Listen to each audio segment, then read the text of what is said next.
Welcome back. A young woman with dreams of building a future in content creation is dead. A popular content creator is now in police custody, and a heartbreaking video recorded before her death has left Nigerians asking difficult questions about trust, accountability, and the safety of young people pursuing opportunities online. First of all, I met him online on Monday, which is on Monday before Friday. And I told him that I'm going through some problems and I need money to sort out the family problem. I thought I was worried. And I told him that I know of a man. He has helped me a lot when I was in Asaba. But the man is not staying in Asaba, the man is staying in Abuja. But he wants to stick with me. But I can't go. And I texted him that I need his advice. And I texted him for that advice so I would know if he will be able to give me any ideas, like advice or any ideas of how to make money or just advice. I just needed someone to talk to because I don't have a friend. I don't have any friend. I told him, he said I should not go. Even without me telling him, yet I would have not still go to that Abuja. Because I've not been to Abuja once before. Secondly, I know I'm a virgin. That was why I told him. And I would have still not do it. I just told him to just let the burden out of me. He said I should not go. That I should come to meet him in Asaba on Friday. When he told me to come and meet him on Friday, he said I should come and meet him on Friday. He's going to help me. He did not tell me that let me come, that let him sleep with me, he's going to give me the amount of money I want. No. He just told me, come to us, can you come to us about Friday? I will help you. My phone was on disappear mode, so I don't have screenshots of those messages anymore. But I'm sure it will be on his phone. Since my phone is on 24-hour disappear, my own chat will not appear in his side, but his own will appear. And his own is more evidence because the chat will be there when he told me to come, that he wants to help me. And he did not engage in any conversation with me with sex. How did a meeting that was supposed to open the door to a new career end in tragedy? Could warning signs have been missed? And what lessons should young Nigerians learn from a case that has shaken social media and the wider public?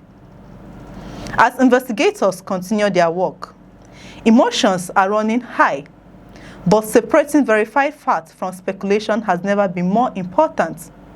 The Delta State Police Command has confirmed the arrest of 40-year-old content creator Ifeanyi Ogbonna, popularly known as Odogwu of Asaba, in connection with the alleged rape of a 20-year-old woman identified as Favor Abro. According to the police, the arrest followed allegations that the suspect invited the young woman to Asaba under the pretext of teaching her content creation. Because Asaba men get this mentality where we say, immediately they see a young girl, stop you, talk with you, collect your number. The next call, if you then go call, the next call where they go call you, what's up? Are you available to come to my house, or are you available? May we see. Investigators allege that after she arrived, she was lured into a hotel room where she was assaulted. These allegations are now the subject of an active police investigation and have not yet been determined by a court of law.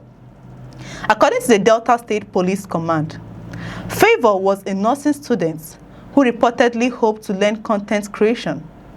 Police spokesperson Bright Idafe stated that investigators believe the opportunity offered by the suspect was used to gain her trust before the alleged assault occurred.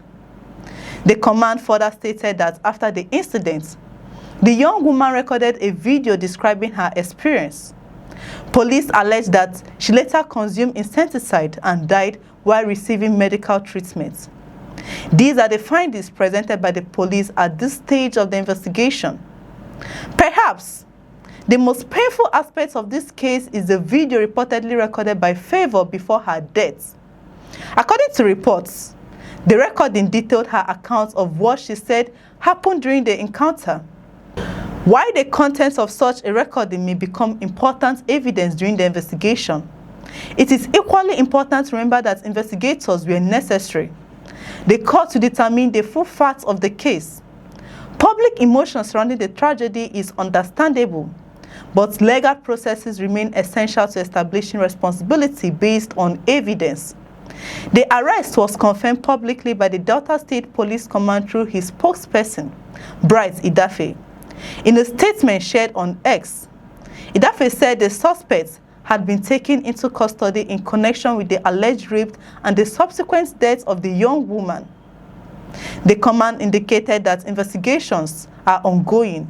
At this stage, no court has found the suspect guilty of any offense, and under Nigerian law, he remains entitled to the presumption of innocence unless and until proven guilty through due legal process. Meanwhile, a video circulating on social media appears to show Ifeanyi Ogbonna appealing to the victim's family. In the widely shared recording, he described the incident as a terrible mistake and said he was prepared to give everything. Supply, do business, normal business. A lot of people. This is a very terrible mistake. I'm ready to give us everything. Thank you, my The circumstances surrounding that statement and its relevance to the ongoing investigation will ultimately be matters for investigators and, if charges are filed, the court to consider. Public statements made outside the courtroom do not replace the legal process or determine criminal liability. The case has also reignited wider conversations about personal safety, particularly for young people seeking opportunities through social media and the digital economy. Nigeria's content creation industry has created careers for thousands of young people, but this tragedy has prompted renewed calls for greater caution when meeting individuals for the first time, especially in private locations. Many observers argue that aspiring creators should verify opportunities carefully, inform trusted relatives or friends of their movements, and prioritize their personal safety above career ambitions. Beyond the immediate investigation, the story has generated intense public sympathy for Favor's family and renewed demands for justice. Many Nigerians have taken to social media to express grief over the loss of a young life and to call for a thorough, transparent, and impartial investigation. Others have urged the public to avoid spreading unverified claims or misinformation while the authorities complete their inquiries in cases as serious as this. Responsible reporting and respect for due process remain critical. As the investigation continues, several key questions remain unanswered. What evidence will investigators ultimately present? Will additional witnesses or forensic findings provide greater clarity about what occurred? And what legal steps will follow after the police complete their investigation? Those answers will emerge through the justice system rather than public speculation. For now, what is beyond dispute is that a 20-year-old nursing student has lost her life. A family is mourning an unimaginable loss, and a criminal investigation is underway. The outcome of that investigation will determine the next chapter in a case that has already deeply affected many Nigerians. Share your thoughts in the comments below. If you find this report informative, kindly like, share, and subscribe for more news reports. I'm Chidera Isom. Thanks for watching. We'll see you in the next reports.